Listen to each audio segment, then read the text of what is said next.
Good morning student, welcome to online class. In today's class we will discuss about the average power associated with a capacitor. ਕੀ ਲਿਆ ਉਹਨਾਂ ਨੇ ਕਹਿੰਦੇ ਪਹਿਲਾਂ source of AC connect ਕੀਤਾ capacitor ਦੇ ਨਾਲ ਜਿਸ ਦੀ capacitance C ਹੈ charge on it grow from 0 to maximum steady value Q not ਆਪਣੇ ਕੋਲ ਕਹਿੰਦੇ ਚਾਰਜ ਕਪੈਸਿਟਰ ਲਗਾਇਆ ਕਿਸੇ ਵੀ AC ਸਰਕਟ ਦੇ ਵਿੱਚ ਅਲਟਰਨੇਟਿੰਗ ਕਰੰਟ ਸੋਰਸ ਦੇ ਨਾਲ ਦੈਨ ਆਪਣੇ ਕੋਲ ਉਹ ਸਟਾਰਟ ਕਰੇਗਾ 0 to ਔਰ ਉਸ ਦੇ ਵਿੱਚ ਮੈਕਸਿਮਮ ਵੈਲਿਊ ਆਪਣੇ ਕੋਲ Q ਨੋਟ ਤੱਕ ਜਾਏਗੀ A definite amount of work is done in charging the capacitor which is stored in the capacitor in the form of electrostatic energy ਤਾਂ ਕਹਿੰਦੇ ਆਪਣੇ ਕੋਲ ਜਦੋਂ ਆਪਾਂ ਕਪੈਸਿਟਰ ਨੂੰ ਚਾਰਜ ਕਰਦੇ ਪਏ ਤਾਂ ਆਪਣੇ ਕੋਲ ਉੱਥੇ ਕੋਈ ਵਰਕ ਡਨ ਹੋ ਰਿਹਾ ਜੋ ਆਪਣੇ ਕੋਲ ਇਲੈਕਟ੍ਰੋਸਟੈਟਿਕ એનર્ਜੀ ਦੀ ਫਾਰਮ ਦੇ ਵਿੱਚ ਸਟੋਰ ਹੋ ਗਿਆ ਇਨ ਕਪੈਸਿਟਰ ਤਾਂ ਆਪਾਂ ਰਿਲੇਸ਼ਨ ਪੜਿਆ ਹੋਇਆ ਜਦੋਂ એનર્ਜੀ ਸਟੋਰ ਹੁੰਦੀ ਹੈ ਕਪੈਸਿਟਰ ਦੇ ਵਿੱਚ E = ½ CV naught square on the first unit ਦੇ ਵਿੱਚ ਆਪਾਂ ਰੀਡ ਕੀਤਾ ਹੋਇਆ वेयर अपने को V not maximum potential difference होएगा टू प्लेट्स के अक्रॉस अपने को कैपेसिटर्स दे कहते we can show the energy drawn from the source during charging the capacitor is return back to source during discharging तो आप गल की सी अगर अपने को कोई भी सोर्स और अपने को कैपेसिटर नूं की करता पे चार्ज करता आफ्टर सम टाइम जो कैपेसिटर के उपर चार्जिंग सी और सोर्स नूं की बैक चली जाएगी तो कहते जो नैट एनर्जी सप्लाई की है by source over the complete cycle की हो जाएगी अपने को 0 तो अपने को अल्टरनेटिंग वोल्टेज की है E = E0 sin omega t है और दैन अपने को सी दे क्रॉस जो करंट लीड करता EMF नो बाय π/2 तो अपने को जो करंट है EMF तो अगे चल रहा है π/2 एंगल के नाल तो आई है I0 sin omega t plus π/2 और अपने को जो भी sin π/2 प्लस थीटा होंदा तो cos theta they which change हो जाता है तो आई है अपने को I0 cos ओमेगा t जो भी वर्क डन होंदा अपने को W = EI dt small time dt दे विच हो रहा तो आप इंटीग्रेशन कर रहे 0 to t 1 सर्कल साइकिल के उपर E और I0 की अपने को I की वैल्यू सबस्टिट्यूट की जो भी अपने को कॉन्स्टेंट टर्म है उन्होंने आप अगे लिया इंटीग्रेशन हो रही 0 to 2 t 2 sin omega t cos omega t तो अपन पता है 2 sin थीटा cos थीटा अपने को sin 2 थीटा तो उत्थे अपने को फार्मूला आप सबस्टिट्यूट किया देन अपने को sin 2 ओमेगा ਦੀ ਆਪਾਂ ਇੰਟੀਗ੍ਰੇਸ਼ਨ ਕਰਦੇ ਪਏ ਤਾਂ ਆਪਣੇ ਕੋਲ -cos 2 omega t upon 2 omega आएगा अगर आप ਉਹਦੇ ਚ ਅਪਰ ਲਿਮਟ t और ਲੋਅਰ ਲਿਮਟ 0 ਪੁੱਟ ਕਰਦੇ ਆ ਤਾਂ ਆਪਣੇ ਕੋਲ ਇਹਨੂੰ ਸਾਰਾ ਸੋਲਵ ਕਰਦੇ ਜੋ ਵਰਕ ਡਨ ਆ ਰਿਹਾ ਉਹ ਕਿੰਨਾ ਆ ਰਿਹਾ ਆਪਣੇ ਕੋਲ 0 ਵਰਕ ਡਨ ਆ ਰਿਹਾ ਆਪਾਂ ਉੱਥੇ ਕੋਈ ਵੀ ਵਰਕ ਨਹੀਂ ਕੀਤਾ ਕੈਪੈਸਿਟਰ ਨੂੰ ਚਾਰਜ और डिस्चार्ज ਕਰਨ ਤੇ तो अपने को जो पावर वर्क अपॉन टाइम है तो आप वर्क 0 है तो अपनी जो एवरेज पावर सप्लाई की है आइडियल कैपेसिटर में अपने को by the source over a complete cycle वो भी की हो जाएगी 0 हो जाएगी in fact whatever energy is needed in building up the voltage across the capacitor return back हो जाएगी अपने को source no during the discharge of capacitor then आप एवरेज पावर अपने को RLC मीनस रेजिस्टेंस इंडक्टर और कैपेसिटर अपने को एक सीरीज के लग गया तो उत्थे अपने को पावर की होगी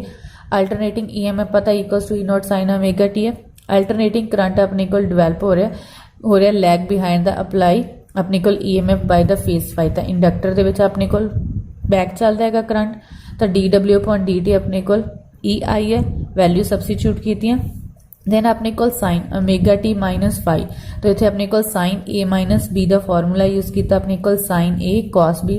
cos A sin B अपने को मैथ्स के फॉर्मूला यूज किया है देन अपने को इसनो sin ओमेगा t ना मल्टीप्लाई करके अपने को A वाला आ जाएगा देन उस तो बाद अपने को एज इट इज इतने 2 ना मल्टीप्लाई और डिवाइड करन अपने को 2 sin omega t cos omega t उससे फॉर्मूला अगेन सबस्टिट्यूट कर देंगे sin 2 omega t sin phi as it is कहते इफ इंस्टेंटेनियस पावर अपने को अज्यूम कर लिया कॉन्स्टेंट एक्स टाइम dt ਲਈ तो जो वर्क डन होएगा dw अपने को जो भी आया सी अपने को आंसर उसमें आप dt नाल मल्टीप्लाई कर लांगे दैन कंप्लीट साइकिल के उपर आप इंटीग्रेशन करनी 0 to t तो अपने को dt नूं मल्टीप्लाई किया दो डिफरेंट पार्ट बना लेने तो इस अपने को cos phi कॉन्स्टेंट है sin square omega t they with respect हो रहा है इस अपने को sin phi कॉन्स्टेंट है sin 2 omega t they with respect जो आप इसकी इंटीग्रेशन करांगे तो इसनूं सॉल्व करन ते अपने को t/2 आंसर आएगा इसकी इंटीग्रेशन करन ते अपने को 0 आएगा तो जो टोटल रिजल्ट W आएगा E0 I0 cos phi into t/2 आ जाएगा तो जो एवरेज पावर आएगी इंडक्टिव सर्किट दे विच ओवर 1 कंप्लीट साइकिल P = W/टाइम तो W की वैल्यू सबस्टिट्यूट की और अपने को सॉल्व करते E0/√2 I0/√2 cos phi तो आप E0/√2 ਨੂੰ E भी पुट किया I0/√2 ਨੂੰ I भी पुट किया cos phi तो कहते जो एवरेज पावर आ रही है किसी कंप्लीट साइकिल के उपर इंडक्टिव सर्किट के कि product of virtual EMF. Virtual EMF means अपने को जो ट्रू वैल्यूज के नियर अबाउट है बट इक्वल नहीं है, और अपने को virtual current V I and cosine of the phase angle between the voltage and current phi angle के नाल अपने को इन्हां दोनों च कोसाइन फेज का एंगल आ रहा है E not and I not sorry E V and I V they in between the power अपने को E V I V cos phi आ जाएगा उतों।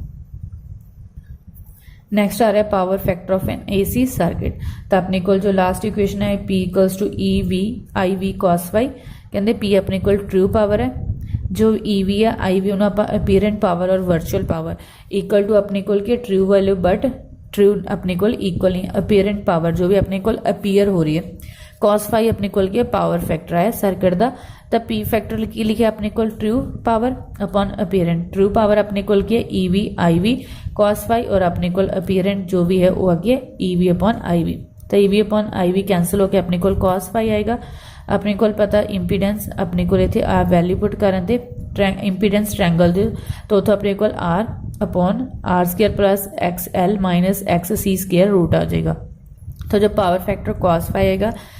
आर अपॉन जेड, तो रेजिस्टेंस अपॉन इंपीडेंस हो तो आ जाएगा। नॉन इंडक्टिव सर्किट है मीनस जिस अपने को ओनली रेजिस्टेंस है, कोई भी अपने को कैपेसिटर इंडक्टर नहीं। तो X L equals to X C होएगा, दोनों की वैल्यू इक्वल सबस्टिट्यूट करें तो जीरो आएगा। देन आर अपॉन अपने को आर स्केयर रूट आएगा, स्केयर ना root cancel, R upon R equal to 1। Cos phi अपने को 1 कदों होएगा जो फाई अपने को जीरो आएगी। तो मैक्सिमम जो वैल्यू आ रही है अपने को पावर फैक्टर की वो की आ रही है cos phi equals to 1 at phi equals to 0। कहते प्योर कैपेसिटर और आइडियल कैपेसिटर फाई अपने को 90 डिग्री होएगा, तो पावर फैक्टर अपने को कितना आ जाएगा 0 आ जाएगा।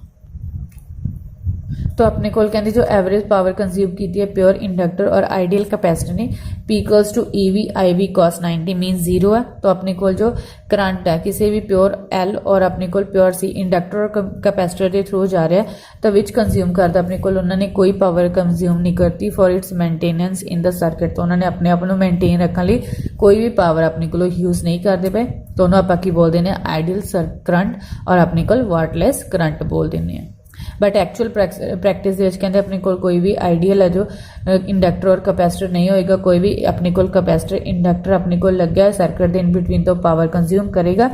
Therefore there does occur some dissipation of energy, तो energy in the form of heat loss होगी। However inductor and capacitor continue to be more suitable for controlling current in AC circuit with minimum loss of power। But कहते inductor और capacitor अपने को control करने लिए AC current use कर सकते हैं बिकॉज इन्हों के अपने को जो पावर लॉस हो रहा है मिनीमम हो रहा है।